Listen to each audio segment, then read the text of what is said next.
यहूदी कौन है? क्या बनी इसराइल और यहूदी एक ही हैं? नहीं, बिल्कुल नहीं। दोनों को एक समझना बहुत ही बड़ी मूर्खता है। आज से करीब 4000 साल पहले फ़िलिस्तीन में हज़रत इब्राहीम अलैहिस्सलाम हुए, जिनके 2 बेटे थे।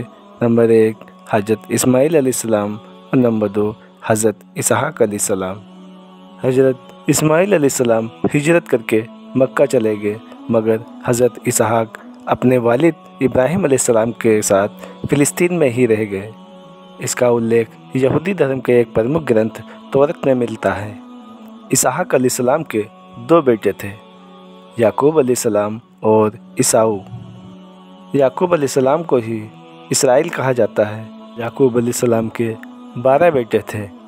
Number 1 Reuben, number 2 Simeon, number 3 Levi, number 4 यहूदा, number 5 Dan, number 6 Naphtali, number 7 Gad, number 8 Asher, number 9 Issachar, number 10 Zebulun, number 11 Joseph, जिन्हें मुसलमान यूसुफ अलैहिस्सलाम कहते हैं, नंबर 12 बेंजामिन।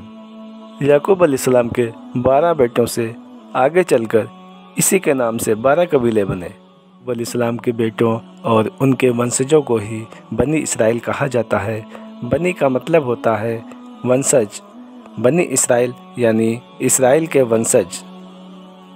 याकूब अलैहिस्सलाम अपने 12 बेटों में से सबसे अधिक मोहब्बत यूसुफ अलैहिस्सलाम से करते थे, जिसके कारण बाकी सभी भाई यूसुफ अलैहिस्सलाम से जलते थे। यूसुफ अलैहिस्सलाम बेहद खूबसूरत थे। कहते हैं आज तक इनके जैसी खूबसूरती अल्लाह ताला ने किसी को नहीं अता की। कुछ दिनों बाद ही यूसुफ अलैहिस्सलाम मिस्र यानी इजिप्ट के बादशाह बने। फ़िलिस्तीन में उस दौर में समुद्री तूफ़ान और भूखमरी आने पर यूसुफ अलैहिस्सलाम अपने बाकी भाइयों को मिस्र यानी इजिप्ट में ले आए।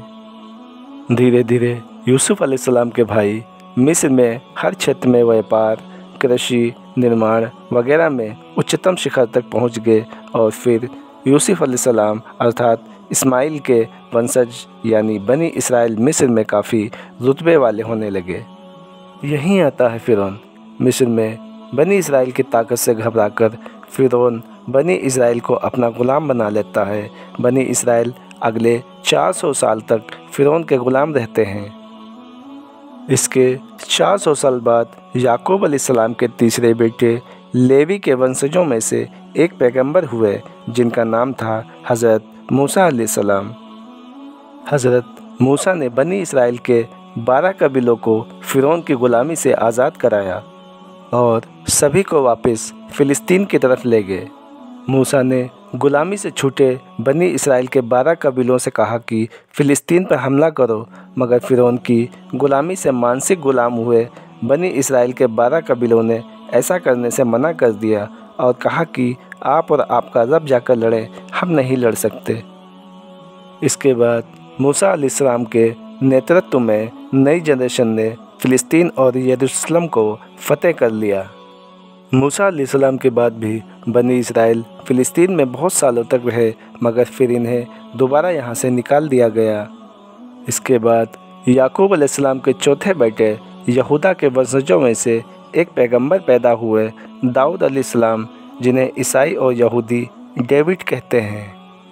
हज़रत दाऊद अलैहिस्सलाम ने यरूशलेम पर हमला करके फिर से इसे जीत लिया और उनके बेटे सुलेमान अलैहिस्सलाम, जिन्हें यहूदी और ईसाई सोलोमन कहते हैं, को बादशाह बनाकर वहाँ पहली मस्जिद अक्सा को बनाया और एक टेंपल भी बनवाया। सुलेमान अलैहिस्सलाम के बाद उनका बेटा रहब्याम उतना योग्य नहीं था और इसी कारण उसके राज्य में बनी इसराइल के 12 कबीलों में आपस में मार काट शुरू हो गई और हज़रत सुलेमान अलैहिस्सलाम की यह अजीम सल्तनत 2 टुकड़ों में बँट गई।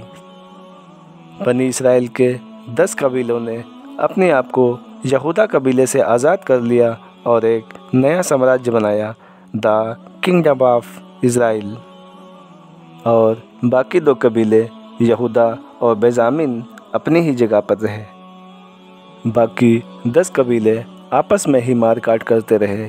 तभी सीरिया के न्यू सीरियन साम्राज्य ने इन 10 कबीलों और इनके द किंगडम ऑफ इजराइल पर हमला कर दिया और सब कुछ तहस नहस कर दिया और उनके क्षेत्र पर कब्जा कर लिया। इसके बाद सीरियन न्यू असीरियन साम्राज्य ने हज़रत सुलेमान अलैहिस्सलाम की यहूदा हुकूमत पर भी हमला किया, मगर वहीं से कब्ज़ा नहीं कर सके। द किंगडम ऑफ इजराइल के 10 कबीले न्यू असीरियन साम्राज्य से जान बचाने के लिए फ़िलिस्तीन से इधर उधर दूसरे देशों में भागने लगे, जहां उनकी संस्कृति और धर्म बदल गया। अब बनी इजराइल में सिर्फ 2 कबीले बचे, यहूदा और बेंजामिन, मगर हुकूमत यहूदा कबीले की ही रही। आगे इन्हें ही यहूदी कहा गया, यानी यहूदी बनी इजराइल का एक छोटा सा हिस्सा सिर्फ 2 कबीलों की औलाद है। इराक के बेबीलोन साम्राज्य के राजा नबूकदनेस्सर ने 597 ईसा पूर्व फ़िलिस्तीन पर हमला करके छीन लिया और तत्कालीन यहूदा राजा महायोकीम को कैद करके बेबीलोन अर्थात इराक की जेल में बंद कर दिया और सारी यहूदा नागरिकों को गुलाम बनाकर अपनी राजधानी ले गया। यहाँ तक कि हज़रत सुलेमान अलैहिस्सलाम द्वारा बनाए गए टेम्पल को भी तोड़ दिया गया। इनके 70 साल बाद इराक के ही एक बादशाह साइरस महान ने 539 ईस्वी पूर्व में बेबीलोन पर आक्रमण किया और कब्ज़ा कर लिया। उसने गुलाम यहूदियों की मदद की और उन्हें गुलामी से आज़ाद कराया और फिर से ले जाकर फ़िलिस्तीन में बसाया और हज़रत सुलेमान अलैहिस्सलाम द्वारा बनाए गए टेम्पल को फिर से बनवाया। ठीक इसके 600 साल बाद रोमन एम्पायर ने इस टेम्पल को एक बार फिर से तोड़ दिया, जिसे आज तक नहीं बनाया जा सका है। इस टेम्पल की सिर्फ एक दीवार बाकी है, जिसे वेस्टर्न वॉल कहा जाता है, जो अभी भी मौजूद है और यहूदियों के लिए सबसे पवित्र है। पूरी दुनिया के यहूदी यहाँ आते हैं और दीवार पकड़कर रोते हैं। यह पवित्र दीवार यहूदियों के लिए काशी मथुरा है, मक्का मदीना है।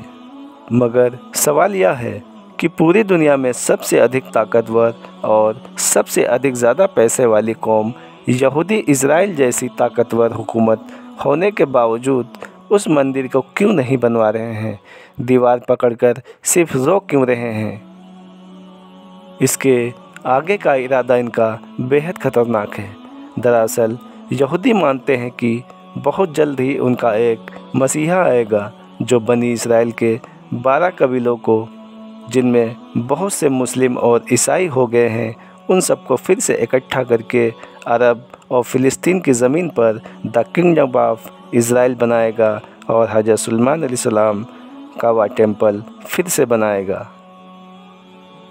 अक्सर आप द किंगडम ऑफ इजराइल शब्द बेंजामिन नेतन्याहू के मुंह से सुनते होंगे। या वही सोच है, इजराइल उसी एजेंडे पर चल रहा है।